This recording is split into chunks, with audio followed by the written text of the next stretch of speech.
Wade Major. Mark Keizer. You know, it's been 2 weeks since we did a show. It's been like summer vacation. You know what? It's like I didn't know what I was doing. I sat there. You were in the kitchen. Corey was looking into the oven saying, where's Wade and Mark? They're not on set. We had no idea what was going on. In the oven? It's been, yes. It's what happened. Because he thought it was the set. That's the joke, Mike. You're saying it's hot in here? No, I'm saying that he mistook the oven for the set. Okay, you know, it's a good thing. It's a good thing we're not live. It's a good thing we're not live. Okay, so wait, here's the situation. Yeah. We have some very exciting announcements. First of all, Stupid for Movies. Over 1 million viewers. Oh, 1 million live views, views, ladies and gentlemen. Stupid for Movies. That's crazy. Right, that's great. 1 million. And it took us less than 1 million episodes to get to the million, which is fantastic. Yes. So we have no one to thank but the crew and you guys at home. Wade's done nothing. What I'm saying is, that Wade shows up and just goes blah, blah. But thank you very much, seriously. 1 million live views, that's amazing. Yeah. I had no expectation when the show started. 2 million, here we come. That's next. Yeah. You know, why not? It's a lot of pressure. Huh? Nothing. There's not a lot of pressure. Not a lot of pressure. So there's another exciting announcement. Now, Yes. Mike, the Streaming Garage is Mike's baby. This thing has been decked out. Finally has an air conditioner. Thank effing God, there's an air conditioner place. You say that. And by the way, it's supposed to be over 100 degrees in the valley. About 5 more minutes, it's going to get warm in here. Oh, is that right? Got a lot of people today. Oh, It's okay. okay. You know, we have a very good audience today. Audience, Great give yourselves a hand. Audience! I don't know. That meant nothing. It's just an excuse to get applause. Okay, so Mike's been doing a bunch of shows, Stripped Down Live, Stupid for Movies. He's got a football show. But Mike, a 4th show from the Streaming Garage? Yeah. 4th show. What? We made a promo for it. Maybe we can run that promo. You got that promo there? Yeah, sure. In the TriCaster? Promo time, ready?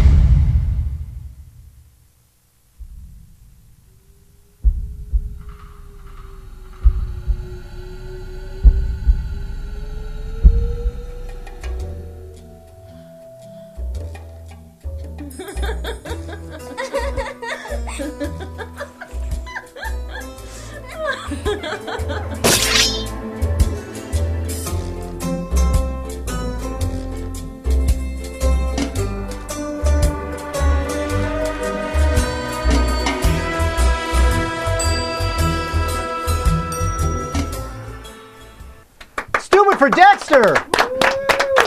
Let me tell you something. I have never seen Dexter, but I'd watch that show. Okay, there you go. So, Mike, Stupid for Dexter, now that is premiering Monday. not a moment too soon. This Monday, 7 p.m., because Dexter premieres the new season on Sunday. So every Monday, we will talk about Dexter with special guests. People who have been on the show, that episode, possibly some of the producers from the show. We have a criminologist who will be on the show as well that will talk about, killers and things like that. So it's not just, again, we don't do the normal, let's just talk about something. No actual killers. It's hard to say. Isn't it like 1 in 10 people kill somebody? I just made that up. I don't know. But if it is... If it is somebody in this room. Probably not.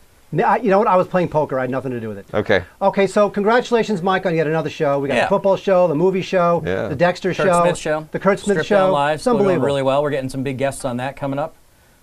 So watch for that as well. StrippedDownLive.com. Awesome. Okay, you know what? Stop whoring your own shows. That's all I Let's got. talk about movies. This weekend in movies. Come on!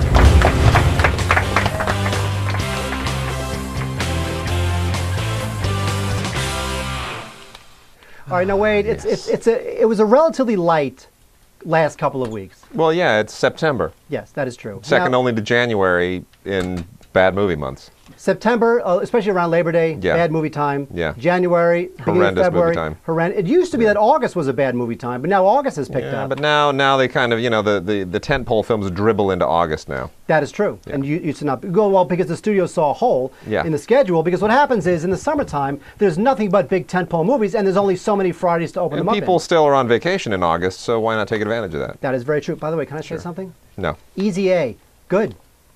Easy A with Emma Stone. Emma Stone, right? I'm just saying. Now that So opened you're saying up, we should have done a show last week to talk about that? For that? No. Okay. Not for that movie. I don't have a graphic for that. And Corey dropped the ball. No graphic for Easy A. It's okay. What I'm saying is that it's a good movie. I was very surprised. Well, there we go. There you go. All right, so the big movie of the week is going to be what? Wait, let's face it. This week? Yes. Well, the Owls of Ga'Hoole. No, it's not. No? I was going to see that piece of crap. You again. Oh, my God. Just wait. Just wait. Would it be the venting will begin. Wall Street Money Never Sleeps? Wall Street Money Never Sleeps! Now, Wall Street Money. There's enthusiasm. You know what? And you know what? The thing has a Break it down. The thing has a 55 on Rotten Tomatoes at this moment. So obviously the studio audience represents the public at Seems large. to. Now, the movie Wall Street Money Never Sleeps is, of course, the sequel to the 1987 Oscar-winning Oliver Stone film. And it's funny because, you know, Oliver Stone did the film 23 years ago, and back then he was sort of a much angrier director. He did Platoon and, of course, Salvador and Wall Street. And it's funny because as he's gotten older, you would think he would get angrier, especially considering the films he's chosen to do, including World Trade Center and W. But really, he's kind of mellowed out. So, whereas in Wall Street 2, I was expecting something angrier because it's such an angrier time really now than it was in the late 80s. He's replaced that anger, at least in this film, with some pretty slick melodrama. And now let's take a look at a clip. What are you, some kind of energy freedom fighter? No, Mr. Gecko, I'm in this game to make money like anybody else. So what about money, Jake? You like her? Do I like her? I've never thought about money as a she. Oh, she lies there in bed at night with you, looking at you, one eye open, money never sleeps. And she's jealous. And if you don't pay close attention, you wake up in the morning, she might be gone forever. And I think you want to be in the family business. Which is what? Payback. So if I'm not in that business anymore, because the one thing I learned in jail is that money is not the prime asset in life. Time is, and your time is just about up. You know, there's fortunes to be made. Hundreds of millions of dollars betting against this bubble. Just wish I had $1 million. So the greed that was so good in 1987 has actually created an apocalypse, which was the collapse of the banking system. Yeah. And at the beginning of the film, Michael Douglas's Gordon Gekko, which he won an Oscar for in the original, Gordon Gekko gets out of jail, almost penniless, and he winds up being sought out by Shia LaBeouf. Now, Shia LaBeouf is dating Gordon Gekko's daughter, played by Oscar nominee Carey Mulligan. So when LaBeouf seeks out Gordon Gekko, it's really twofold. One is that Shia LaBeouf wants to kind of get into Gordon Gekko's, he understands that Gordon Gekko was a brilliant strategist back in the day, you know, and Gekko thinks to himself, God, if I can kind of hook myself up with this young Turk, I can get back in the game, and he can also hook back up with his estranged daughter, played by Carey Mulligan, because they have not gotten along, they haven't barely seen each other for 8 years. And what you have here is a pretty jam-packed script because you've got a lot of intersecting relationships. You have the Michael Douglas character along with Shia LaBeouf and what they're going through. You've got Shia LaBeouf and Carey Mulligan and what they're going through. You've got Gekko and Michael Douglas and the daughter and what they're going through. So there's a lot going on, and it's also all happening in the backdrop of this big financial collapse. So there's a lot going on, but I have to say they juggle it well. They do juggle it well. And Josh Brolin, it should be pointed out, is the villain of this piece. It's not Michael Douglas. Josh Brolin steps in as the new big Wall Street guy who is somehow integrally involved in compromising Wall Street and government and somehow breaking down the barriers that normally separate the two, or at least that cause them to keep each other in check. And he really is the villain of this piece, and he does a great job of it. So he's got 2 movies out this week, that and the Woody Allen film. That is true. But I'll tell you, it's a good week for him. What I liked about Wall Street 2, which I didn't expect to like it as much as I did. Mm-hmm. And they were very crafty with the Gekko character because normally in a film like this, you would expect the character to come out, guns blazing, be exactly the guy he was in the first one, because that's what we remembered and loved. But here, he doesn't do that. Well, he's much mellower, and he's got to get back into that groove through the Shia LaBeouf character. We should point out, Oliver Stone, and by the way, there's about as much time between the original Wall Street and this film as there was between Godfather 3 and 2, you know, if you think about it. But that goes back to the point that Coppola doesn't have it anymore. No. Godfather 3 was terrible. What's good here is that Stone didn't write this. And this was actually developed without Stone for a number of years, and Alan Loeb, who was the last screenwriter on this, former Wall Street guy himself, and he was writing a lot of this while the collapse was happening. So he was able to talk to people, research it, and somehow integrate a lot of the actual zeitgeist of that moment into the script. And then Stone comes in, a much mellower Oliver Stone, and I think he has better rounded characters to deal with. So his anger isn't there as a director, and it's not there as a screenwriter, obviously. He didn't write it. So I think you get a better balanced film than the original. The original film, for me, was kind of a cartoon. And here I felt like Gecko was more dimensional. I felt the complexities between the character relationships rang more true. And somehow I got the sense that we're not sort of giving, this isn't some great screed about what's wrong with Wall Street and what's wrong with this and what's wrong. It really just says, look, this happened and this is how it affected these people, and take what you will from it. There are some bad people and there are some good people, and there are actually some very, very sympathetic Wall Street figures in this. Frank Langella is a very sympathetic figure. That's true. But just to speak to your other point, you know, the thing with the original Wall Street is that it captured a moment, and that's why it was so popular. This film, to me, kind of unfortunately doesn't try to capture a moment. Here, Stone is more of an observer telling a story than he is putting himself into it. Now, Stone, it's possible that Stone nowadays puts his personality into these horrible left-wing documentaries he does, where he sits down and kisses Fidel Castro's butt for 90 minutes. And Hugo Chavez, too. It's just terrible. So it's possible that Stone, that's where he exercises that, and now he's become more of a storyteller. But, look, admit it, when you found out that Oliver Stone was going to direct World Trade Center, you thought to yourself, oh my God, this is going to be amazing. This will be the angriest. Yeah, it wasn't. And it wasn't. It was a nice movie. It was like but anybody else could have directed that film. It was a very special episode of Emergency. Right, but it was. It's true. That's what it was. Oh, too soon? So, but the thing is that when you look at Oliver Stone directing even W, you're like, oh my God, this is going to be something that's going to capture the moment. No. It's not. It's not. He's just become a different guy. Yeah. You know? But I'm fine with that. And you know what? In the end, I wound up being fine with it too, because it was very well written. It's very craftily done. I'm going to say something I never thought I would ever say. Shia LaBeouf, good.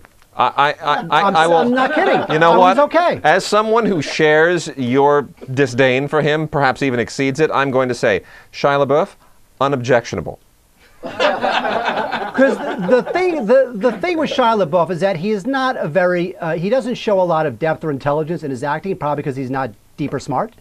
But what I'm saying is that, but here he has to play a guy who is, he's a little over his head, he's trying to muddle through, so in a way his stupidity kind of works for the character. And there really is zero chemistry between him and Carey Mulligan, and I don't buy for a second that those two are going out. All hype, all publicity. She would never do that. But yeah, I mean, he normally annoys me to the point of foaming at the mouth, and here I was perfectly fine with it. Right. Didn't like him, didn't hate him. Shia LaBeouf or Ashton Kutcher? Suicide. Kutcher. I would say suicide. I vote for suicide. And there's pills. And don't forget when you do it, go this way, not this way, because that's how that goes. Matthias wanted to know the chat room. It was from Matthias in the chat room, so I just wanted to. Matthias, I hope that helped. Although he says Shia is the Ashton Kutcher of the Bieber generation. Yeah, you know what? I'm going to take Ashton Kutcher any day over Shia LaBeouf. Really? I don't know that I would do that. Any day. No, you know why? Because at least Shia LaBeouf tries to be a serious actor doing real movies. Ashton Kutcher does what? Killers? I don't care. Please feel free to check the YouTube for our review of Killers. Yes. Seriously, you really want to check that out. Exactly. All right, so there you go. So that's Wall Street Money Never Sleeps. Surprisingly okay. Surprisingly just fine. That's right. Perfectly adequate. Now, Wade, next is you again. Now, Wade and I saw you again yesterday. Now, before we talk about the film, let's look at a clip. Oh, really? Yes. Because I have a very special thing I'd like to do. Before the audience. Before the poster pops up? You know what? Whatever you guys want to do. I didn't see the poster. Let's go to the clip. Let's. Joanna's Aunt Mona is here. I can't believe my little Joanna's getting married. I know, it's crazy, right? Oh, I'm so happy for you. Come meet the fam. Aunt Mona.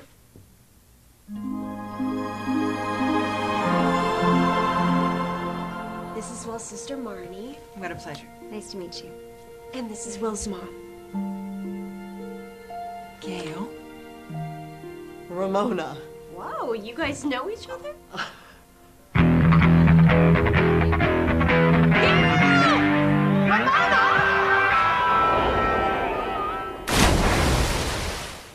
How long has it been? Well, don't tell or I'll have to strangle you.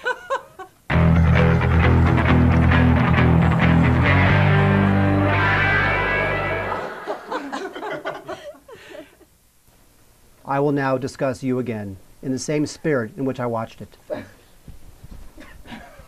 Kristen Bell is a high school nerd tormented by A-type hottie Odette Gustman. Years later, Yasmin is engaged to Belle's brother, to Belle's horror. Belle never forgave Yasmin for how she treated her. Yasmin has since become Mother Teresa. Formulaic, bland, unfunny, not believable, no genuine emotions, desperate humor, on the nose score, uninspired studio comedy filmmaking of the worst kind. Can we see that note? Can we see the note? What did you actually write on that? Exactly what I read. That is what I wrote. You're a robot now? Now I'm a robot. This movie was the worst thing ever made. Okay, can I say something nice, because I don't want to be a hater like Wade? What? The only thing I'll say about the film, which is good, is that A, was short. Yeah. And B, it employed a bunch of old pros who we always like to see, including Sigourney Weaver and Jamie Lee Curtis. Otherwise, this is just dreadful. Dreadful, yes. Not as dreadful as the last Kristen Bell attempted a dreadful movie, which was When in Rome. Now, by the way, When in Rome, you're talk about This Way, Not This Way, When in Rome. Because here's the thing. Terrible. Here's Can the we thing. make a card for When in Rome for Buy, Rent, Burn, When in Rome? Is that worse than Last Airbender? Oh, that's tough. Oh, that's tough. We could change it. We've Wow. done Last Airbender for a while. When in Rome. Wow, sounds When in like it'd Rome. be a fun little Wait, When in Rome is just absolutely unwatchably bad. Here's the thing. Kristen Bell represents just like a black hole of talent, and Josh Duhamel represents another black hole of talent. When you put the two of them into a movie, time stops. It literally stops. Or you wish you were time traveling 2 hours to when the movie was over. Oh, it just takes. And that was When in Rome. That was When in Rome. Terrible. So when you have them separately, and I'm looking down the line, of course, to the Katherine Heigl thing with Josh Duhamel and Katherine Heigl. Black hole. So I'm expecting that to really rival When in Rome. Corey tells me When in Rome was the first review we ever did. Is that right? If you put Are you guys just being nice because it was our first show ever? No. If you were to take Katherine Heigl and Kristen Bell and Josh Duhamel and Ashton Kutcher and Shia LaBeouf and put them all in a movie, existence would end.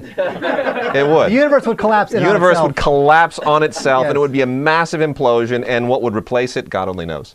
So back to you again. Back to you again. We're kind, aren't we? We're you know what? Here's the thing. Look, you know what? We're kind when the movie's good. We're not kind when a movie is just lazy and doesn't try, and it's just an assembly line product. They can't even get that right. And this is real. What you can tell what happened here. Somebody said we need to do another one of those movies where somebody panics because someone else is getting married, like My Best Friend's Wedding, or like that Best Friend's Wedding in Inside Out that they did with Patrick Dempsey, Maid of Honor. You know, where it's the woman and the guy instead of the guy and the girl. We need another one of those because there hasn't been one in 2 years, and we got to have at least one a year. I know. How about if it's a sister and a brother, and the sister objects to her brother marrying her rival in high school?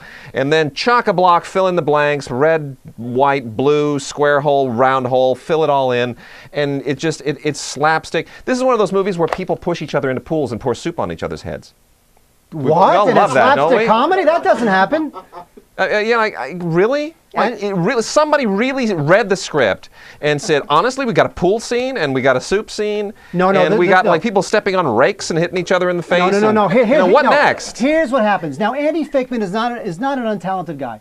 No, but he's a hack. He's a hack. He directed the game plan. Here's what happened. He did the game plan, but he did the last Witch Mountain movie, which was just boilerplate, run of the mill. So here's what happens. Something in the script. There's a scene where one girl has to pour a big vat of soup on Kristen Bell. So now the question becomes... Odette Yustman, who's the high school rival turned not to give it away. Oh, you might whatever. see it.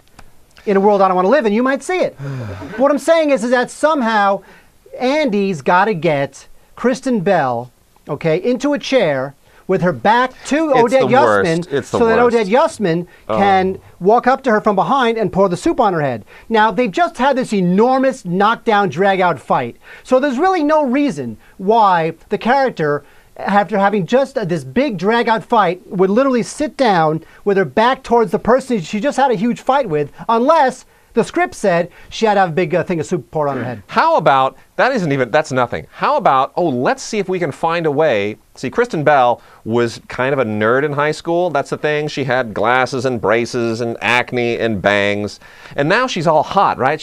But how can we get her to look just like she did then? I know. We'll get gum in her hair so you cut it out and you get bangs. And then we'll have her fall into an anthill and get bitten by the ants and then lose her contacts so she has to get glasses again. And then all the bites from the ants make it look like she has acne. And suddenly she looks like she did in high school again. I would, but no. So horrible. No, I would buy So that. horrible. I would buy that Yeah. if the movie was about these two girls who have grown up, but in dealing with each other over the course of this wedding weekend, they start to revert back to their old high school selves in looks and in behavior. Yeah. And then they have to grow back up again. But then I would buy that lasts movie. like one scene. Huh? Yeah, that lasted one scene. The whole thing is just such a construction of notes. It's just horrible. Oh, and by Betty the way, White here's the production notes. and Betty White totally wasted. This is what they. By the way, can Betty White stop being a punchline? You know what? 2009, she was fresh. I got Well, it. it's not- 2010, I get it. It's But not you know what? is it the same thing of she's old and it's going to be sexy jokes because she's, is it that? Yeah, Yeah, she's yeah. old. She's old and lascivious. Betty White was one of the the founding comedic talents, right, of Yeah. TV generation. Brilliant. Started with the whole thing. She was at the beginning of television. Yep. And now they're making her the same punchline over and over. She's more talented than that. Yep. Stop the shit. Really? Well, but here's I the agree. thing. I mean, this is Here's- ridiculous that that's all they do with her. But here's the It's thing. embarrassing. She's 88 years old. There's not a lot you can put her in. So you find. So yes, actually, you can. a She's shot still of her. talented. She's still quick-witted. She's still No, she funny. is. You don't have to do this crappy fourth-grade humor with You know her. what? That's She was the actually same joke she every was actually time. she was used pretty well in The Proposal. The problem is since the Facebook thing and Saturday Night Live, now she's become the punchline. Yes, and the thing is that she's not going to turn down No. work because she's 88 years old. Yeah. So if someone wants to make her the butt of a joke, she'll do Yeah. it. And I mean, God love her for doing it. She's 88 years Yeah. old. She needs work. I get it. But like Oh, she doesn't need to work. Huh? She just wants to work. I guess, but I'm not sure Well, how you- much she's got- that she- Mary Tyler Moore money. You think she has boat payments? Huh? She's got a private jet. She's got to fuel up. I mean, She's come got to on. live. She's got. Oh, come on. She's got money. All right. Okay. Golden Girls. Come on. No. Yeah, that's syndicated. That's She's got a Golden TV Girls. Golden Girls? She's She's on the a Golden Girls? This is series. the Golden Girls, and that was way after didn't even know that. syndication happened. This is not like a Gilligan's Island thing Yeah. where there's no money to the actors. No, she's set for loaded. life. I She's didn't- loaded. Okay, how many episodes of the Golden Girls have you seen? I don't know, about 50. What? He doesn't have. I've seen zero. Yeah, You know why? Because I have taste in comedy. Wade Major loves Jay Leno and the Golden Girls. That's what I'm saying. Put it on. Mark it down. All right, And mark it Gilligan's down, Island. folks. Jay Leno and the Golden Girls. And Gilligan's Island, I Dream of All right, I Jeannie. like Gilligan's Island. That's And true. Green Acres. And Green Acres. All right, so Wade, so there you go. So you again, a worthless piece of crap. Next, Wait, we have what? Wade's a worthless piece of crap? No, you again. Oh, you again, worthless the piece movie. of crap. Okay. I was like, that's just wrong.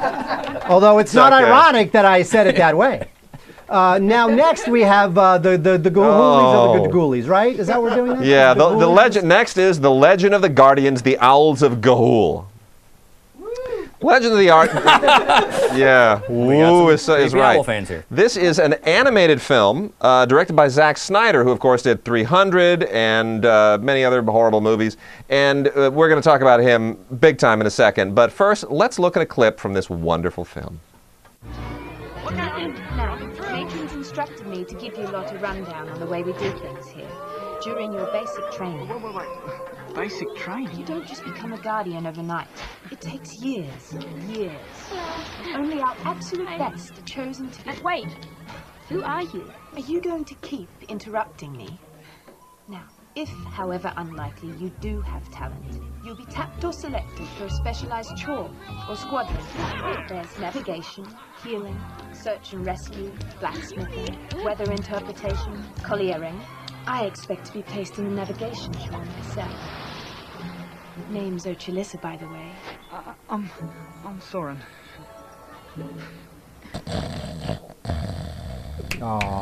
Wait. Oh, sorry. Have some respect Okay. for the owls. Okay. Yeah, I fell asleep during this movie.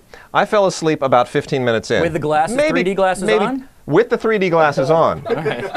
Well, that's brilliant. Can shade your eyes so the publicists don't know you're sleeping. And it was about at the 10-minute point when I said to myself, you know what, I'm watching an animated, it's incredible animation. I mean, really almost photorealistic, almost too well animated. I'm thinking, I'm watching an animated movie about owls, spouting all of this Joseph Campbell, Lord of the Rings mumbo-jumbo about foretold and the old ones and the age of and the guardians and the wars of olden times.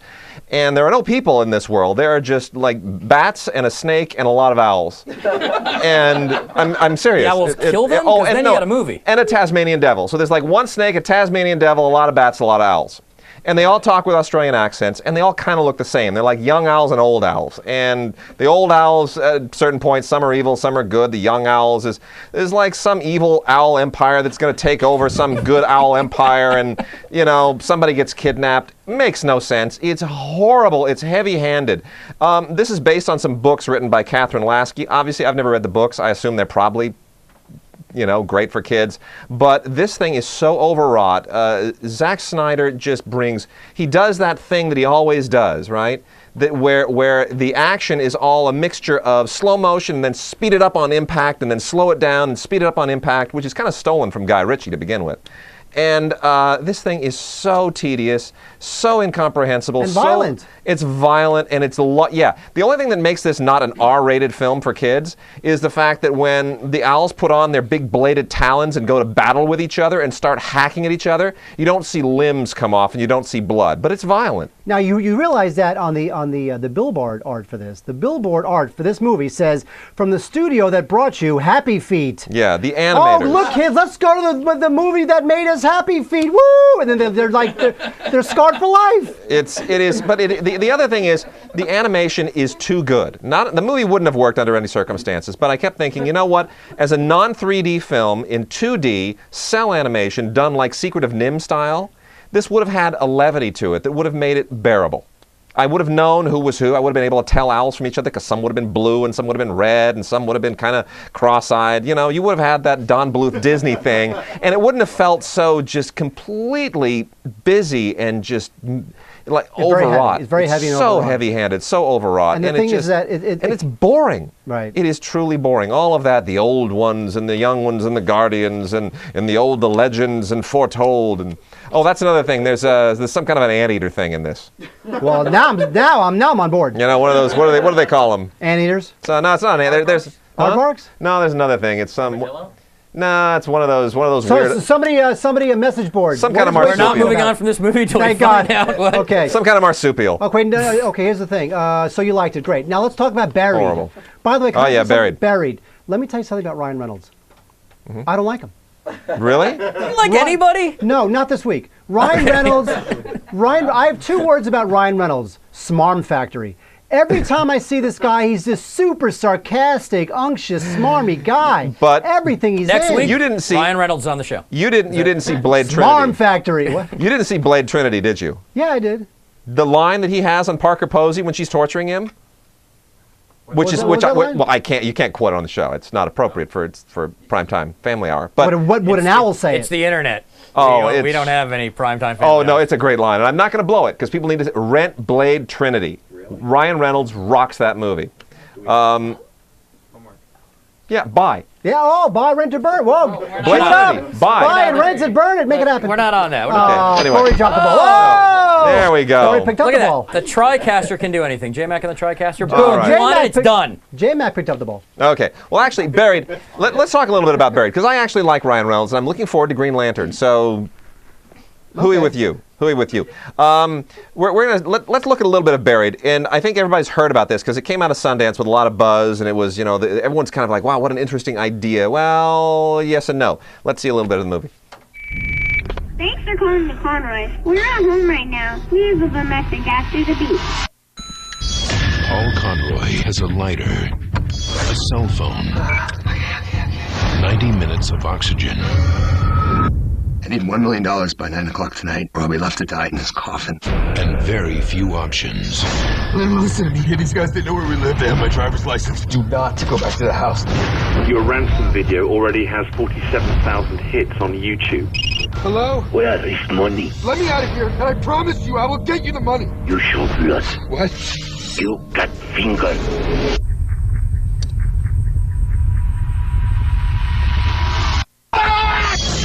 Directed by Rodrigo Cortez. We are running out of time, Paul. Wait. I need to know my name. What's going on right now? Ryan Reynolds. What are you doing right now to help me? Oh, no. Buried. Rated R. In select theaters September 24th. Everywhere October 8th. Okay, the director of this film is Rodrigo Cortez, who's a Spanish director, and the film was shot entirely in Spain, mostly with Spanish money. So you're thinking, what, they couldn't get enough money to make a movie in Hollywood about a guy who's in a box? Apparently not. It's an interesting idea that crosses the line and becomes a gimmick at a certain point. And I think the line that it crosses is purely a temporal line, which is you could probably do a short film that tells this story and does a good job of it credibly and suspends disbelief for 20, 25 minutes. 30, 40, 45 minutes in, you start to say, really, this just doesn't ring credible. The idea here is Ryan Reynolds the whole movie takes place inside a coffin, a buried coffin. I kid you not, the whole movie. It never leaves it. So if you're sitting there hoping, oh, I can't wait till they open it up, no, there is no open up. There is no moment where you leave that coffin. Don't look forward to it. The gimmick is it's all in the coffin. Ryan Reynolds basically plays a guy who's a driver in Iraq, and there had been an ambush, and he's unconscious, and he wakes up, and he's in a coffin somewhere buried under the desert, and he's freaking out, and all he's got a lighter, he's got a cell phone where all the text is in Arabic, and he doesn't know what's going on, and slowly you realize that this is basically a hostage situation, and the phone is his way of interacting with the outside world, whether it's the people who took him hostage, or the people they're instructing him to call, or people he wants to call to try and rescue him. So there is dialogue, there is interaction, there are other voices, no other actors, and then there are all of the things that they throw into the coffin to make sure that you've got all of this stuff that generates activity for about an hour and 40-some minutes. And it really, really gets incredibly contrived at a certain point. The biggest problem is, if you're a terrorist or even an insurgent somewhere in Iraq, and you take someone hostage, do you really, really want to bury them 6 feet under with a cell phone to get your ransom money? Aren't there easier ways of doing this? Yes. So the whole thing is just an unbelievable contrivance that doesn't work, and it unravels just on the basis of logic alone. That being said, it has a few interesting moments. Ryan Reynolds' performance is pretty good. The script is a little dodgy. There are some moments where he says things and behaves in ways that you simply wouldn't if you were in that situation. So, it's middling. I'm not going to slam it. I give them credit for trying something different and something new, which we don't get often enough. It's not formula, but it's an experiment that really does become a gimmick at a certain point. You know why Ryan Reynolds wanted to do this movie? Because it is a 100-minute close-up of Ryan Reynolds. He doesn't have to take his shirt off. Why? Smarm Factory. Wow. I'm just saying. I'm putting it out there. But it's not all close. There are interesting angles, and you get some. Look, you feel the space and some. I mean, it's well shot. I'll say that it is well shot. It's interestingly shot. Okay, here's the line I will draw. Yeah. You have Buried. Yes. You have Alfred Hitchcock's Lifeboat. Yes. And then even before that, you have the episode of The Twilight Zone where those dolls are stuck in the box. You know you love that episode. Wait, go. Yeah, it's good. Oh, come on. I was referencing The Twilight Zone. I know. The whole thing. Look, and Alfred Hitchcock. No support. But here's the interesting thing, too. A lot of people are like, oh, Alfred Hitchcock would have loved this movie. You know what? Hitchcock only made 2 gimmicky movies. He made Lifeboat and he made Rope. And those are the only 2 kind of claustrophobic gimmick movies. Lifeboat, it's all on a lifeboat. Rope, it's all one take in an apartment, or at least one continuous camera movement, except for when they move behind chairs and coats to change loads. Hide the edits, right? Yeah, but other than that, Hitchcock did just pretty straightforward thriller filmmaking with edits and camera movement and space and. Well, because whenever people think that a movie is suspenseful, they automatically equate that with Hitchcock. This isn't that suspenseful. There really are points in this movie where you go, really, come on, and not to give anything away, but hey, there's a point where a snake gets in the coffin. What? Come on. What? Say like snakes on a plane. Oh, snake in a coffin. But it's one snake. All right, so, It comes out of his pants, too. It's like, really? A snake coming out of his pants? What kind of movie is this? What the? And I'm not kidding. All of a sudden, it's a thing. Okay, so... I want to know is how to get into his pants. Carry on. And I'm not kidding here. I'm not making jokes. This is a legitimate question. He wakes up and there's a snake in his pants, and it crawls out of the bottom of his pants. Thank you, ladies and gentlemen. Mark Keizer. Anyway, okay, so let's sum it up. Wall Street 2. Yeah. Liked it. It's fine. Adequate. You Again, The End of Civilization. Right? A notch. Let's wait and see the Heigl thing. The Heigl-Duhamel thing. I'm not going to see the Heigl thing. But ladies and gentlemen, watch a show, don't watch a show. I'm not seeing the Heigl piece of crap. I can tell you already. In fact, I'll pre-review it. It sucks. Okay? Watch it be just unbelievably good. Oh, it's like Gone with the Wind. Watch it be just Gone with the Wind is horrible. So You Again, horrible. Yeah. The Owl thing. Oh, unwatchable. Unwatchable. And Take then it only go to see that. We're so Take your dismissive kid. this If you week. hate children, like honestly, if you hate your neighbor's children, or if you have nieces and nephews that you just can't stand, tell their parents, oh, why don't you let me take them?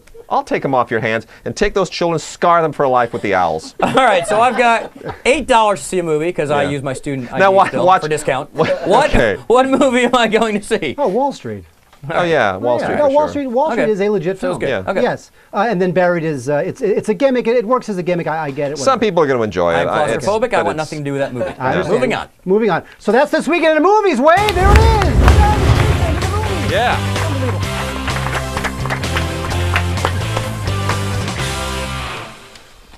Thank you, Corey, for that very enthusiastic applause. Yeah. Yeah, Corey. The title everyone. cards are like 2 seconds too long. What? The applause died down and the card's still going. Yeah, whose fault is that, producer Mike? I'm not All right, sure. so Wade, we've been Yeah. gone for a couple weeks. News has come and gone. Very It's- exciting. Blockbuster gone. I know. It's a backlog of Unbelievable. news. Yeah. But there's even more news, Wade. But this is the type of news you want to hear From Chad Vader. from Chad Vader.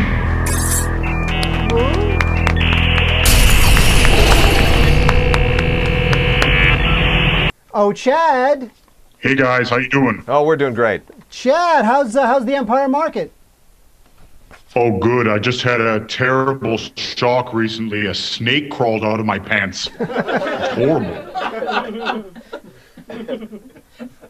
Very shocking. All right, so what's How did it get in there? all right, so what's up with the news, Chad? Oh, we've got lots of great news. It's good to be back. Our first news item. Here we go. The winner of the Toronto Award. I'll start that again. The winner of the Audience Award at the Toronto Film Festival was the King's Speech. Excuse me, that snake really got to me. The winner of the goddamn award was the King's Speech, a fancy costume drama about a stuttering king. Winning this prestigious award is often seen as a portent to future Oscar nominations and wins. So perhaps this February, you'll be hearing Colin Firth say, "I'd like to thank the Academy." Pretty hilarious, Colin. You should do it. Colin Firth is watching, right? Yeah. I assume all the Hollywood big shots watch this show. Of course. Hi, Colin. Love your work. Oh, okay. Can I say something about the King's Speech? Actually, you know what? Let me say something about. We haven't seen it. No, we have not. Let me say something about festivals. Yes. Now, the Toronto Film Festival has really evolved and changed it's over the amazing. years. It's It is amazing. now really a portent for Oscar caliber stuff. It used to be that there were 3 festivals in the world. There were only 3. There was Venice, Cannes, and Berlin. Those were the big 3. That was like the triple crown of film festivals. And Cannes is still up there. Venice has really taken a slide. And Berlin has sort of held steady, but Berlin doesn't really mount films for the North American market. Toronto has now become the place where you debut films. It's transcended Sundance, it's beaten Telluride. All the festivals that used to be the premier North American festivals are now behind Toronto. Well, and it's second to Cannes only, and in some ways it's even ahead of Cannes. It's an amazing fest. It's funny when you look at like Sundance and Tribeca, because I think Tribeca is almost sort of eclipsed Telluride. Yeah, it no one has. really talks about Telluride much anymore, but now people talk about Tribeca. It's all about jockeying during the year. And Toronto, it was really risky because Toronto sort of overlaps with Venice a little bit. A lot of films actually skip from Venice to Toronto. A lot of people who go to Venice then go to Toronto, right afterwards. And people thought it'll never succeed in the shadow of Venice, but it has. It's great. And I'm looking forward to seeing Colin it. Firth, Oscar, Best Actor. Count on it. Count on it. Right, Chad, what else is going on in the world? Well, Don't let me stop there's you. lots going on. No. John Goodman has just joined the cast of Kevin Smith's upcoming film, Red State. He joins other actors such as Michael Parks, Stephen Root, Melissa Leo, and Kevin Pollak. Boy, that John Goodman sure has lost a lot of weight, huh? He looks like a deflated balloon. He looks like an empty John Goodman costume. Maybe Kevin Smith should get on the John Goodman diet plan, and then he'll be able to fly on planes again. Not a bad idea. It's true. John Goodman looks like he just gave birth to himself. Yeah, He has lost a lot. Corey, everyone. He's lost a lot of weight. He has. But he's cool. It's for his health, man. He's super cool. Yeah. I kind of wish him. I remember when Jackie Gleason lost all that weight. Well, that's when he died. Yeah, Well, no choice. No, honestly, you look at Jackie Gleason. Thank you. You look at Jackie Gleason in. Why are we talking about Jackie Gleason? I have no idea. I don't either. What I was going to say is, isn't this the Kevin Smith film that he always talked about, when he did all those 4-hour talks? Yeah. And wasn't it people would always ask him, when is this happening? He's like, well, give me the money and I'll make it.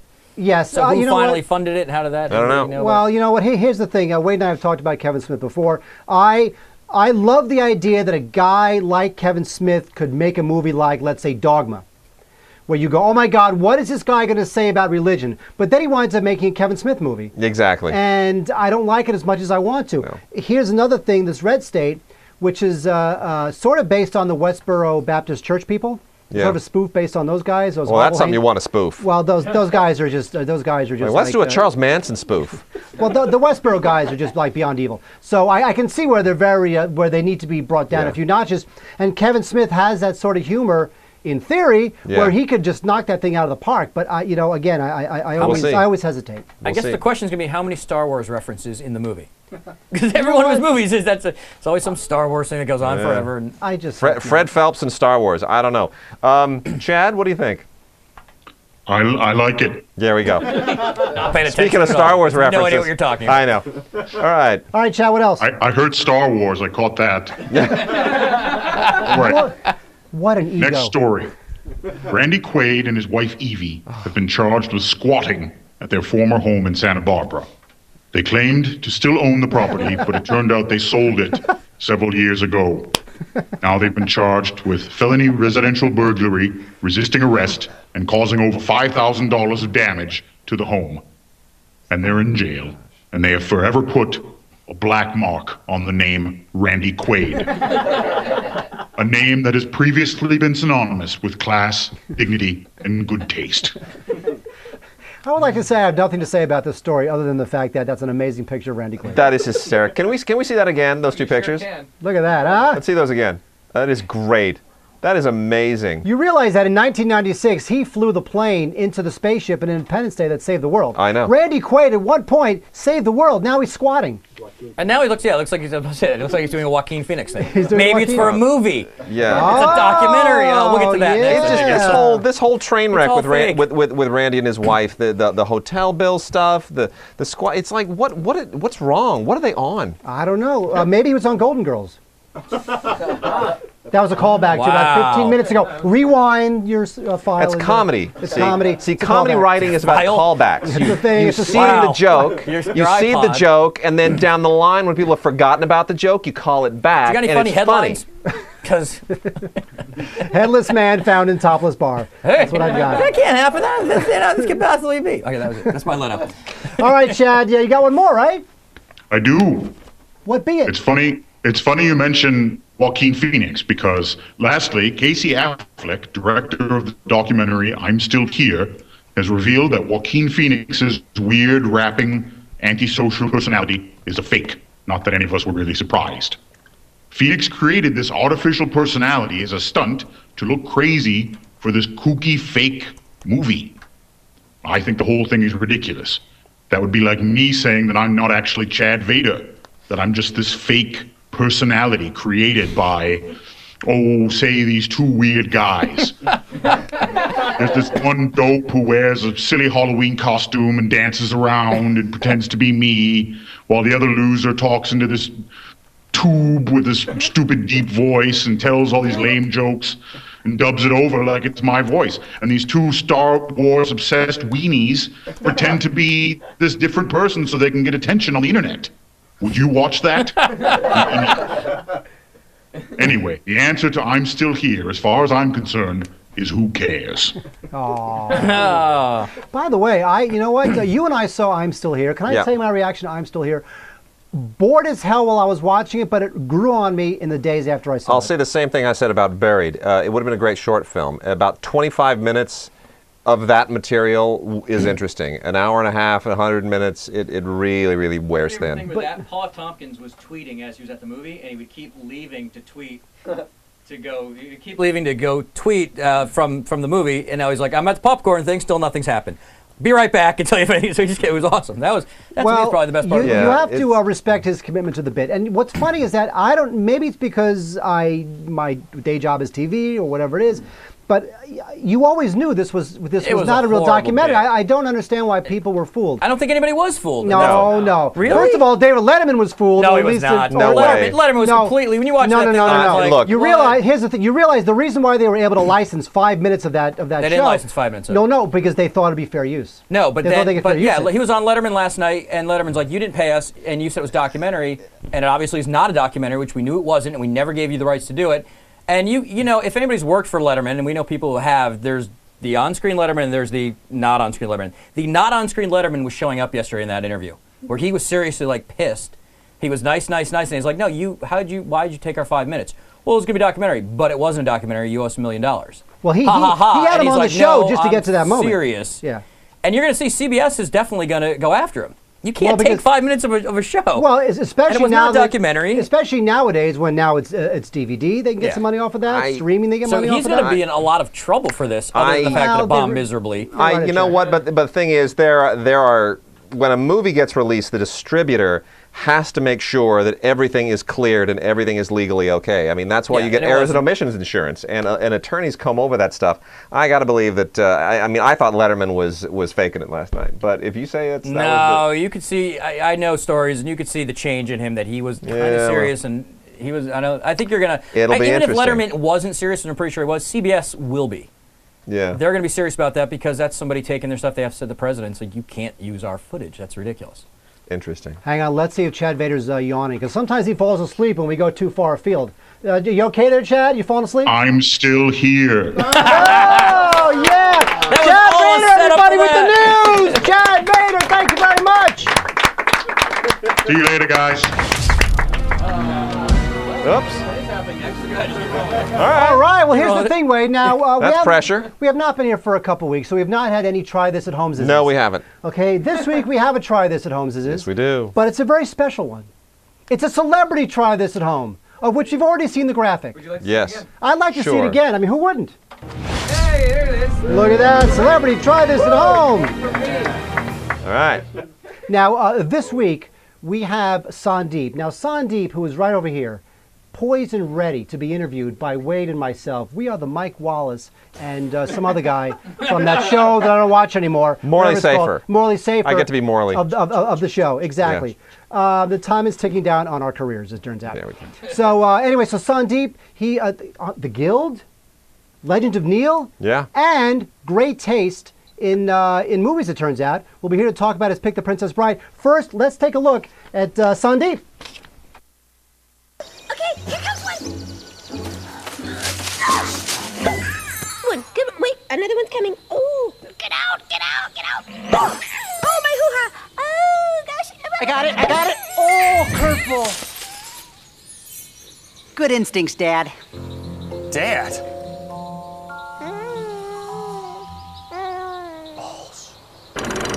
Thank goodness you're here. I've got another delivery, and she can't be left alone with the kids for the first 24 hours. Why? Otherwise, she'll eat them. No. I'll be so hungry. What's Sandeep? I'm up here. Look at that. I've materialized. Welcome to the Streaming Garage. Thanks for having me, Is guys. everything It's all you that thought is it would cracked be? up. You guys are good. I Sandeep, let's give it a I didn't know what to expect. I didn't know what to expect. I hadn't seen the show. I mean, I trust Mike, because Mike's generally a good dude. And he's Don't a applaud good Mike. producer. Don't applaud him now. He'll go to his head. But you guys are really good, man. Well, Now I'm thank you. scared that I don't want you don't to be watch scared. anything of mine. No, you should be scared. I'm afraid. I'm afraid. You should be afraid. Don't be afraid. Don't be afraid. I'm afraid of Mark. I'm a pussycat. He's not. He's a little crazy. All right, so here's the thing. I want to talk about the Guild. Sure. And I want to talk about the Legend of Neil. Good. But I want to know from whence Sandeep comes. Now, are you from L.A.? You from New York? No, Where I'm you from New Hampshire. New I was Hampshire. born in the backwoods of New Hampshire. New Hampshire? Who said that? Anybody? Is someone woo? Nice. Close Oh. enough. Excellent. New Yeah. England. Yeah. New England in the house. Love it. Raise All the right. roof. Okay. Yeah. So I don't know. that was excellent, You know. raising of the roof. Thank you. The roof is. I'm just getting the atmosphere going a little bit. All right, so New Hampshire. Yeah. So I don't know. I'm from there. It's the south of the north. It's boring as hell. So But, now, but it's my home. Now, did you leave there to go to school, or did you leave there to come to L.A. to work in the industry? So I went to school at Brown University and studied computer science there, as every good Indian does, or something like that. And then I just kind of fell into the wrong crowd of a bunch of hooligans who were like artists that wrote and at Brown. directed at Brown, and kind of fell in love with the medium, and then made my move out to LA. And so now, when you came to LA, you thought, I'm going to be a what? A director. Okay. That's what that was my aim. I never wanted to be on this side of the camera, to be honest.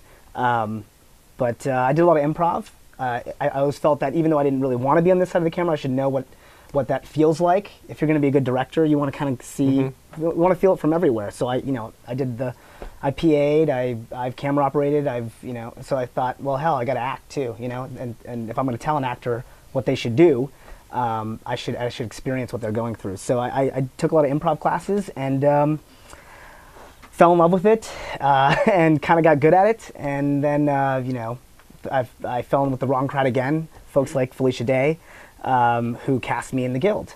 And she was like, yeah, this part, I wrote it for you. It's perfect for you. And I was like, yeah, I'm not really an actor. Are you sure you want to sabotage yourself? And she was like, yes, I do.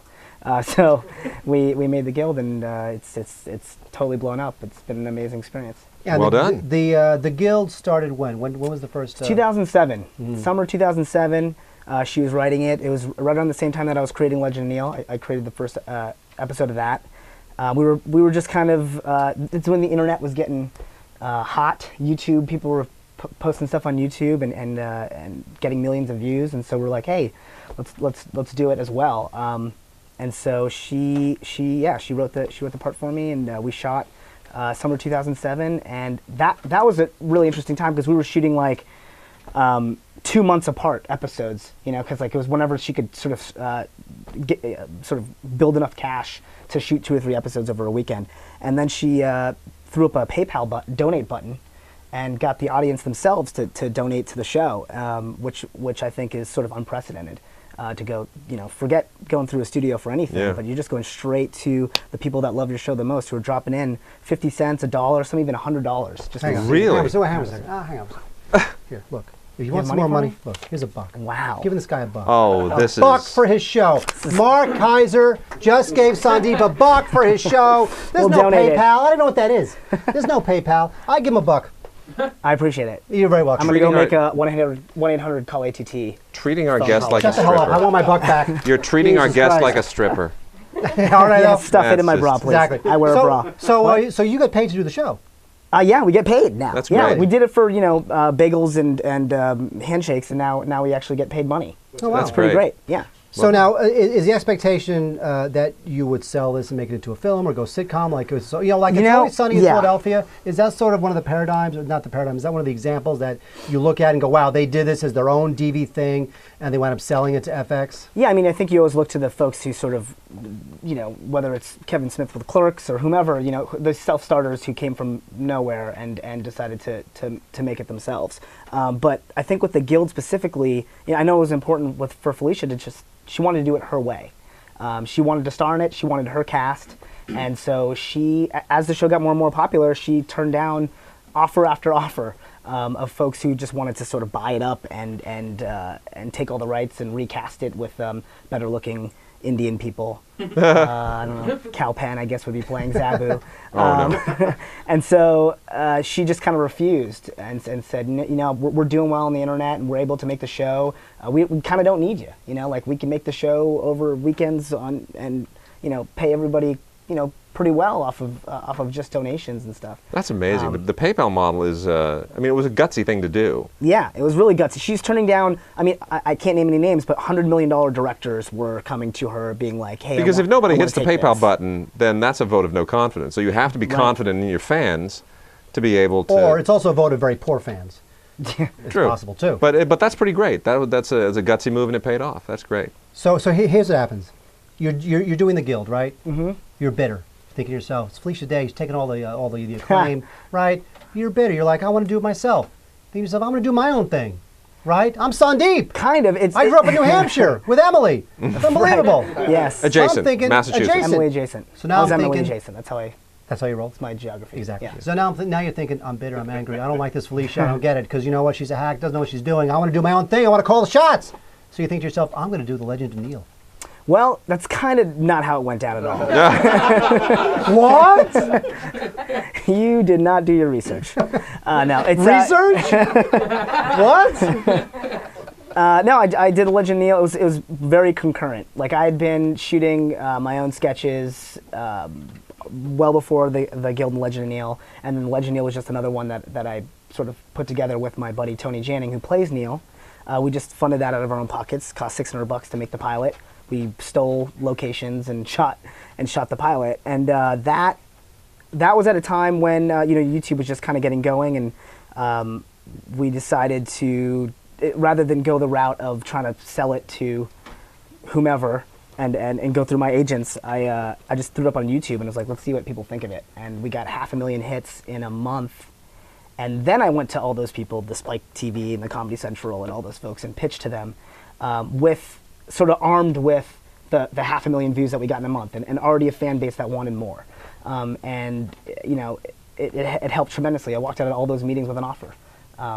Because that's the key. Because nowadays you go into these executive offices, and you don't just have to have the good idea. You got to be able to say we have X number of live views, X number of hits, X number of fans, X number of tweets, whatever it is, and you really build a case for yourself. Now that online credibility means something to these TV execs now, when before they didn't even understand it. Right. I think it's honestly something you need. It's kind of the catch-22 of being able to create your own projects, cheaply now with DV cameras and whatnot. Is that now they just won't take your pitch. I mean, they want to see it. They want to see something. So it's kind of like you have to do that almost, especially if you're kind of a nobody, right? As we were. So, but there's nothing more satisfying. You know what? For people who don't know, give us the one-liner on Legend of Neil, because it's the funniest idea. Sure. It's about a guy who gets sucked into the Legend of Zelda via asphyxiation. That turns out to be the secret code to get sucked into this video game, and he has to fight his way out of the game. Pretty cool. Yeah, it's a fun romp through. For me, a very nostalgic game. Yeah. And how many episodes have you done? We're on a third season now, and we just aired the 5th episode of our third season. We've got a couple more coming, and we're going to do a kind of a grand finale, and I'm going to move on to a new project. Oh, so do you want to talk about the new project? I can't talk too much about it except to say that it's going to be a television pilot that I'm writing for Comedy Central. Oh, nice. Television pilot for Comedy Central, come on! Guys, that was exciting. Yeah. Well, good luck with that. Thanks. Okay, now all this time you're doing the internet, you're doing the TV, but you love movies. I do. You better, or else I wonder why you're on the show. Right, I'm in the wrong place. Quite frankly. I should be in Stupid for the internet.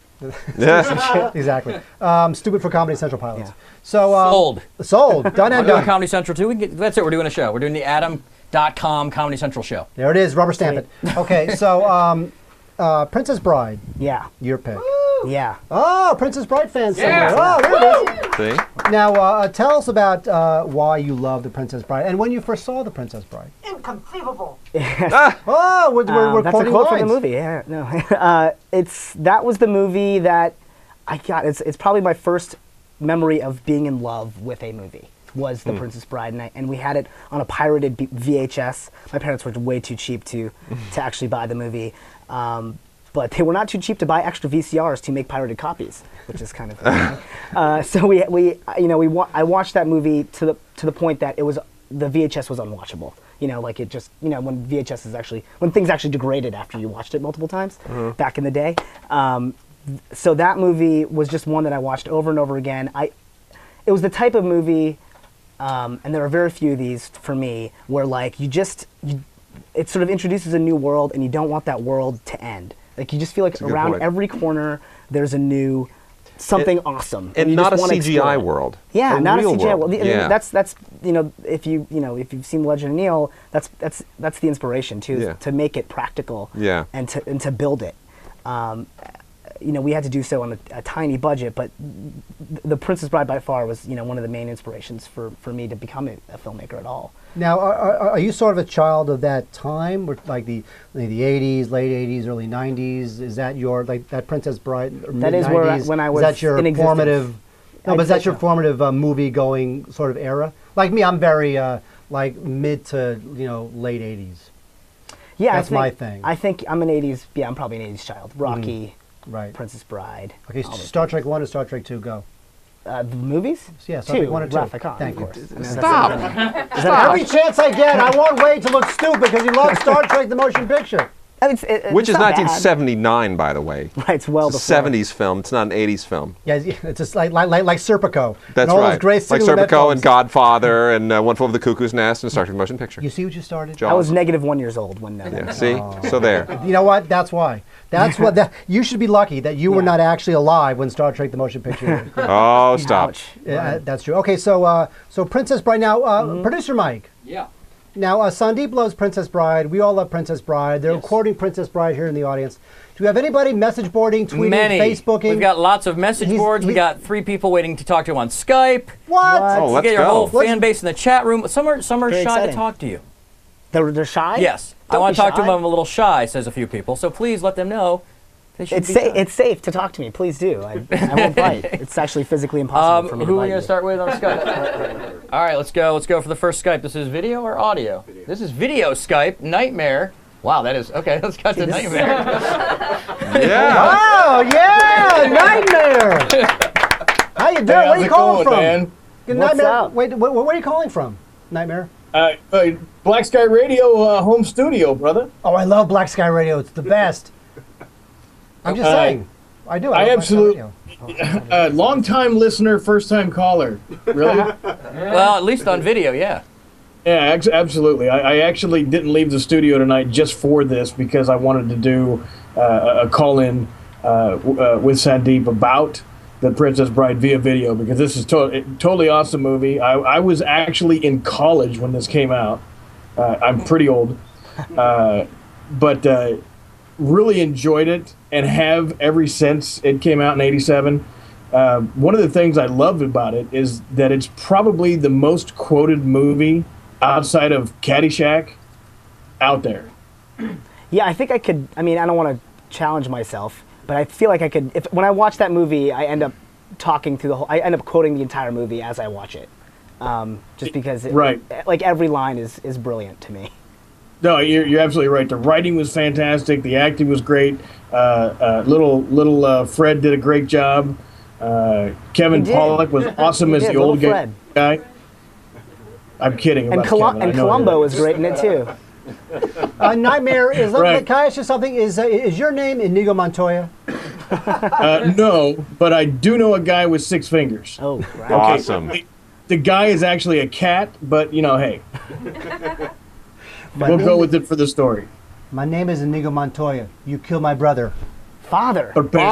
Father. You killed my father. Prepared to die. Yeah. The brother is probably the sequel. What? Yeah. The father could be the sequel. They didn't make a sequel to Princess Bride. Thank goodness. Thank No, God. one Don't right. do it. Even though as a kid, I probably would have fawned over it and then been disappointed. And, Rob Reiner when he still had it. I know. Yeah. I It's mean, sort of over. and put Andre the Giant, Wallace Shawn in a movie together. It's brilliant casting. It's great. It's great. It's a great movie. So, Nightmare, anyway. Say again? I was just gonna say, Andre the Giant was my favorite character because when anybody can be the entire Brute Squad, that wins. Yep. I'm just saying. You are the Brute Squad. He's a big guy. You look like you could be in the Brute Squad as well, Nightmare, to be honest. I would hire you to be in my Brute Squad. I like how Nightmare's all comfortable. Yeah, he's very Skyping, he's kicking back. Got a bunch of beers in There's his a puppy dog in the background. Look at. Wait, show that again. Is that a pit bull? There's a little puppy pitbull. Yeah, I actually, I actually do a lot of photography, and I took that picture of a friend of mine's dog and made it a poster. Is that a pit bull? No, he's a French bulldog. All right, this isn't the Nightmare Dog Hour. Let's Stupid for dogs. Come on, get it done. All right, Nightmare. Look, here's the thing. You know how much we love Black Sky Radio. I love Black Sky Radio. You guys play every single song that this guy plays. It's like a great song. And they Totally play all higher. our open. By the way, listen to it now. in case you don't know, an hour before our show, when you come to the live Ustream, Nightmare plays all this great music from the movies, and we have all famous movie posters cycling through an hour before our show. So it's something to tune into and watch before our show if you're a movie lover. There you go, Nightmare. Awesome. Thank you very much for calling in. Nightmare, everybody. Thanks, dude. Hey, thanks for having me. I appreciate it. Anytime, Nightmare. All right, Mike. Who else we got there on the We big have box? got Anne Richmond also coming through video, I'm told. Video? Any second. Any second now. We're gonna have Go two. ahead, Bam. Stretch it out, We're Mark. gonna It's all have you. two. Well, I would. You see, you got to make it look transparent. Like we're so brilliant, we can just stretch. Yeah. But then when you actually give the verbal command to stretch, it's no fun it's not otherwise. as good. It's no we don't fun look as otherwise. impressive. That's the thing. So we actually have two video Skypers for the Here we first go. time. Are we ready? We're ready. Awesome. Go ahead. Hello. Hi. Hello. To who are we speaking? Hi, I'm Ann Richmond. I'm from the Guild community. Yeah. And I didn't know about this show until tonight, but it's so awesome. I'm so glad I found it. Yeah. Now, where are you calling from? I'm bringing you people. Sorry? Where are you calling from? Oh, I'm calling from New York City. Nice. Late. So, Awesome. So, would you like to ask Sandeep something? Would you like to talk about The Princess Bride? Whatever you like. Oh, well, that is quite the platter of possibilities. Have you met Corey? It's a possibility platter. Wow. Actually, I have a question for Sandeep as an actor. I listened to the Knights of the Guild podcast, and they've been releasing. If anyone isn't, you really should be. But it's the behind the scenes podcast for the Guild, and they've been interviewing everyone about all the episodes as they're happening, and it's awesome. But one thing that really struck me was they were talking to you, Sandeep, about how you prepare for scenes and how you really just learn the lines right before and then go and improv a whole bunch. So my question is, when you're preparing for an audition, how do you kind of mold what you do with your acting for a character that you spend a long time living with, as opposed to an audition where you're walking in with something new? That's a great question. This year I just started auditioning. I actually, like as I said, I'm sort of new to the acting game. And so because of the Guild, I got an agent over at UTA. They're really great. And they've been sending me out on all these roles. And yeah, it's totally a different experience. And I'd say that I'd probably do a lot better next year because I just didn't really know what it all entailed. And you know, I come from that improv background, so I never really wanted to, I don't know. I always want to play with the lines. I guess that's just my instinct. And so, but what I've been finding is that when I go do an audition, I actually am better off when I sort of drop the script and sort of just release myself to, because I've practiced it over and over again, and you get to that point where you get really hung up on the lines, and you're like, man, yeah, I don't want to fumble through it. I don't want to F this up. And you're sitting there with the paper in your hand, it's like shaking a little bit. You know, I end up doing kind of better when I just drop the script, and I'm always surprised to find out how much I do remember from the actual script. And then when I do sort of tweak it and fit it to my voice, it ends up being a better performance, I think. So I'm of the school, even though a lot of people have told me otherwise, don't do that. I'm of the school, it's like, well, you know, this is what I have to offer. This is the type of actor that I am.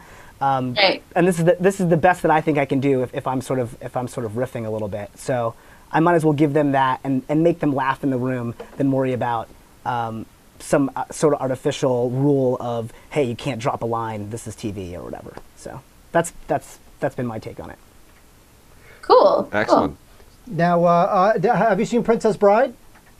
Oh yeah, it's like one of my favorite movies. Is your name Inigo Montoya? Labyrinth.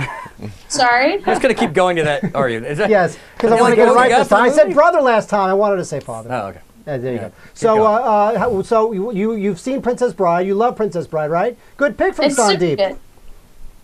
I think it is. You know, I think it speaks to kind of the fantasy sci-fi genre guy that we know him to be already. I was surprised. I thought it'd be something more dirty, since all of your jokes are more dirty, and that's such a lighthearted, romantic romp through that genre, I guess. True. I like dirty comedies as well, so. We know. Yeah. I'll let you guys take that outside. Will you be joining us, Ann? Call me will you be later, joining us each Ann. week now, Ann, in the chat room? Will you be checking out Stupid Yeah, for Movies? absolutely. This Awesome. is such a good show. I'm excited to see more. Thank you. All right, Ann. Thank you very much. Thanks, Ann from New Ann. York, everybody. Come on. All right, let's go to the message boards. We do have more Skype. We'll come back to that. Message boards. Gizmo CH. Finally a try this at home pick I've seen. But that's not the point. See, the point of Try This at Home is to introduce you to new movies. Try something. Everybody new at gets home. mad when we like, oh, I don't want to see that. Like that's, oh, I've seen that one. Excellent choice. No, all right, but thank you. Thank you for watching it again. It's a really funny film. It's full of action. The great plot really does add to it, and I love how the whole film is based on the granddad telling his grandson a story. I'll never forget the first time, and I strongly recommend it. So he likes it. Stuart Moncure, who's a regular watcher, saw Princess Bride on cable way back when, and I still love it. It's one of those movies I loved as a kid and not embarrassed to love as an adult. I recently looked at the memorable quotes for Princess Bride on IMDb, and wonder if the entire script was on there. It's that quote worthy. I guess how many quotes they were listing. So there you go. And then Kratos. Is it Kratos or Kratos? Kratos. It's Kratos. Hello guys, I made my homework, and I'm very excited to see Sandeep. Big fan. And he's writing in from Venezuela. Awesome. Nice. God. Can I crash on your couch? Yeah. If I miss it? In Venezuela? Yes, I want to go. Kratos, he's coming to you in Venezuela. And he's obviously a God of War fan, unless that's just his actual name. Oh, which is kind of cool too. And then Kratos and Nightmare. He has a question. He has a couple questions for you. Are you a gamer yourself? Do you know if any of the cast is truly gamers? And finally, so it's a three-part question. Do you come up with the funny comments, or is it just the writer? All right, I'll answer those quickly. Yeah, I'm a gamer. I don't play much MMO like the guild does these days. I play more console. I play stuff like God of War. And then Felicia is a hardcore gamer. She's probably, she's truly writing something that's in her voice. That's why she speaks the language so well, and that's why it struck a chord with, I think, so many gamers. So she's very genuine. She's the real deal. Jeff Lewis, who plays Vork in the guild, has sort of become his character since starting the guild. So yeah, a lot of us do game. And then, what was the last question? The funny comments. Is that a writer, or are you guys improvising? Oh yeah, well Felicia writes the scripts, and they're always very funny. We always do a take. We make sure we get the script right, and then we get to play with the script. What about on Neil? On Neil, I'd say I'm a little bit more improv based. I mean, we do have a script. I kind of consider it a blueprint. I make sure that the story is going to make sense, and then I make sure there's a lot of playtime for my actors to riff, and I always bring on great improv actors like Felicia. And then one more, New Fate 26. You can see these all on our message board, stupidformovies.com. You can always write on this. If you're a big movie buff, this is the message board to go to. And this person starts, just had to read this first sentence. New Fate 26. To be honest, I'm not sure which film my D&D group quotes more. Monty Python, The Holy Grail, or The Princess Bride? Yeah, that was going to be my other pick. If you for some Holy reason Grail. said no to The Princess Bride, Holy Grail was it. Sure. So. All right, so there you go. So Wait, Sandeep, I think we have one more Skype. What? Yeah. This is 3 an Skypes audio in one Skype, show? I believe. Crazy. Audio Skype. Caller. Are you there, caller? Are you there, caller? Hello? Hello, you're on. You're on with Sandeep. I see what he's doing. Hi, Sandeep. Hello, it's hi. Matthias. Can you hear me? We can hear you. You're talking to Sandeep. Sandeep, say hello to the gentleman. I said hi. Hello again. So, do you have a question for Sandeep? Well, actually, I was just going to tell you a funny story. Senior year in high school, I got roped into doing Macbeth, and we didn't have a budget for a fight choreographer, so we watched The Princess Bride to learn how to do the sword fighting. And so, awesome. Halfway did you say through Macbeth? the movie, Did he say Macbeth? we started to quote the lines instead of the lines from Macbeth. Nice. So that kind of messed up things a little. In a way, those early Rob Reiner movies, Stand By Me, Princess Bride, have become our Shakespeare. Oh, McBride. Spinal Tap, really? Rob Reiner, you didn't mention Spinal Tap? Well, I'm just talking, in terms of, I don't know what I'm talking about. Okay. I got you. All right, so first of all, that's a great story. Second of all, I can tell you got no education at all because you're too busy quoting movies instead of doing Macbeth. Weren't you doing the same? Weren't you too busy watching movies instead of I was cutting education? class and that's what I'm saying. watching Star Trek. That's what I was doing. Nothing wrong with that. Exactly. That's all I did. All right. Well, anyway, so thank you very much, by the way. Great story about Princess Bride. Now, Sandeep, here's the thing. Yeah. We love the Guild. We love The Legend of Neil. Okay, right? good. We wish nothing but good luck in your career. Great. But the most important question that we have for you is, will you stay here for Buy, Rent, or Burn? Oh, okay. The only answer to that is yes, because it's Buy, Rent, or Burn.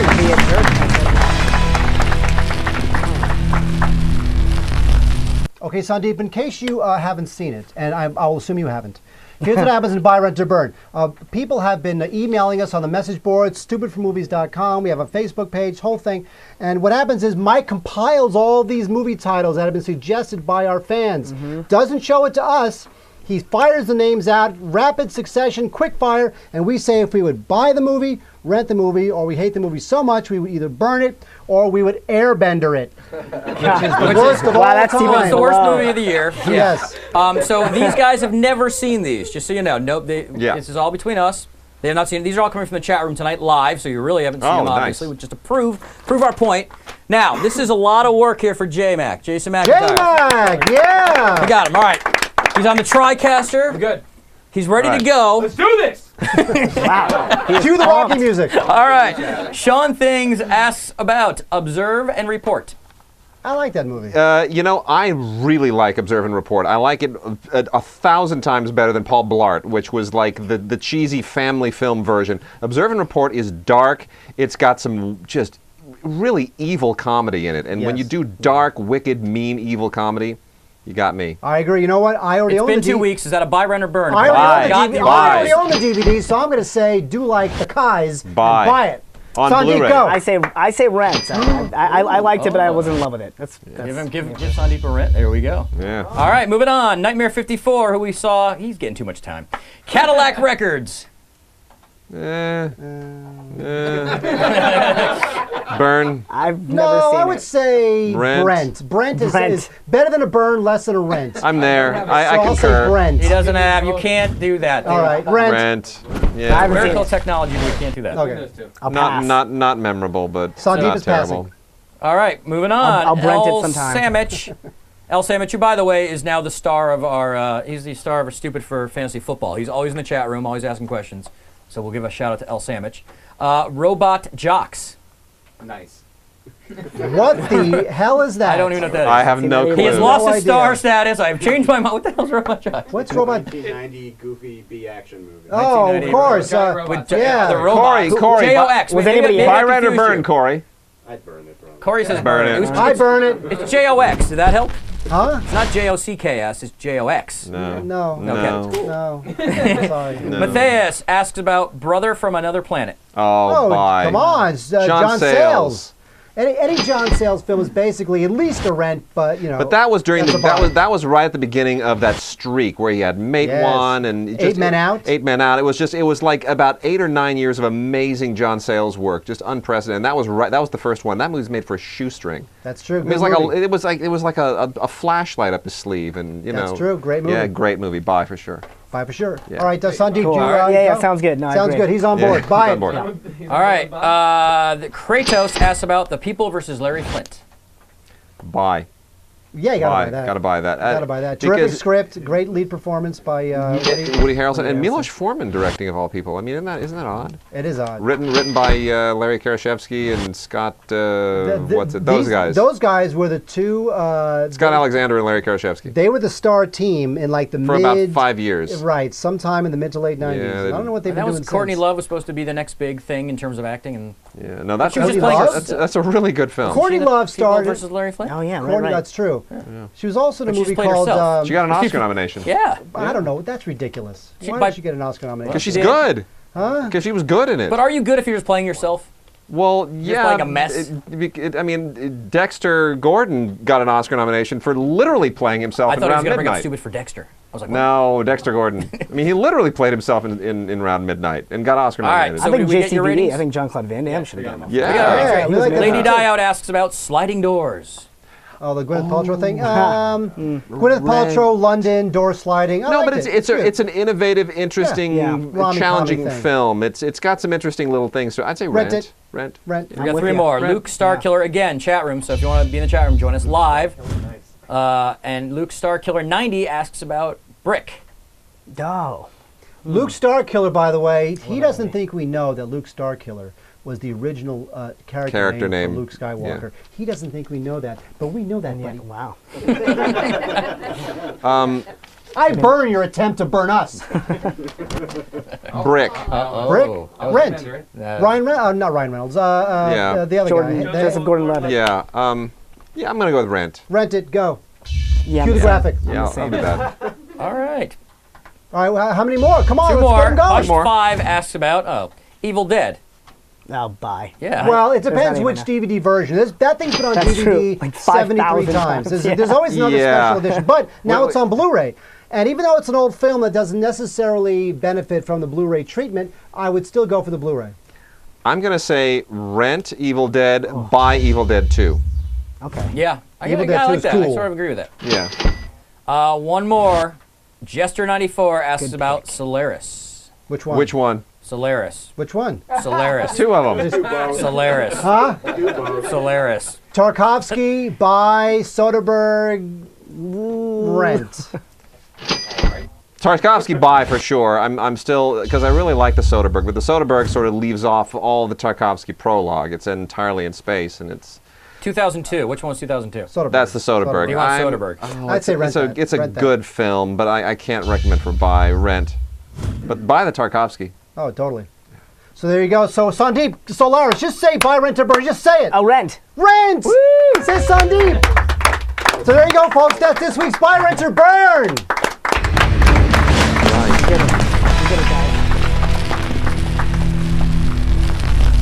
All right, we have seconds left in the show. We're going to recap what we learned. What did we learn? We learned that I've never heard of the Golden Girls. Never seen it. I've heard of it, never seen it, didn't care. Robot Jocks, we've never heard of. Robot Jocks, that was a joke. There is no movie called Robot Jocks. I need to cut that pushing a girl into a pool scene for my next. Yes, you do. Script. And no soup spilling. Okay. No soup spilling. Done and done. It's a very Yeah. instructional show. Go see Wall Street 2. Kill yourself before you see you again. The owl thing is whatever. And, you know, only if you're if you need some, if you're an insomniac, the Owl movie will. But make sure you go to the ArcLight where you can lift the seat separators and kind of stretch out across. Oh, I 4th did Street. that. I did that on. Here's what happens. I did that too. 2 seconds. I get to you again, and I know it's going to be bad. I know it's not a good thing for a critic to go into a movie. I go, it's going to be bad. Preconceived notion, bad thing, but I did. So what happens is at the ArcLight holds about 500 people, and of the 500 seats, about literally, I would say you were there too, 30 people. 50? Maybe 50. Okay, 50. So there's entire rows with nobody there. So what I do is about 3 seconds into the film, I start lifting up the armrests of all the chairs around me, and I lay down. I got a nice little 99-minute nap. You know, it's funny. Mark and I didn't see each other at that screening. I was in the back row. I got there just as the lights were going down. And I did the same thing. It's just so bad. I did. Okay, so we've learned that the most important thing we've learned this week is that Sandeep is fantastic. He's got fantastic shows. He's got Legend of Neil. He's got The Guild. He's an actor in training, actor in waiting, actor waiting to be hired right now. He's fantastic. Yeah. So thank you very much for showing up. Absolutely. You were Thank great. And when the great Princess Bride. So next week we'll be talking about The Social Network. Yes, we which will. Wade has seen and I have not seen yet. Oh, so close to doing it this week. So close to doing it this week. And as we're on iTunes, audio or video, and then if you're in like 2007, you can get the audio podcast. Both are available.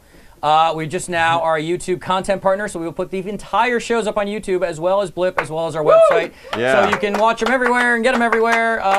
So that's what's going on. And of course, all the other stuff going on at Streaming Garage. Keep an eye out. We've got like 3 more shows after these 4 shows that we're going to start doing very soon as well. There you go. So thank you, Sandeep. Right. Thank you to the best crew in the internet land. And New Thank Tech you to the audience. TriCaster. Philip Nelson from New Tech. Thank you. Thank you, Philip Nelson from New Tech. Wade, you're useless. Good night, everyone.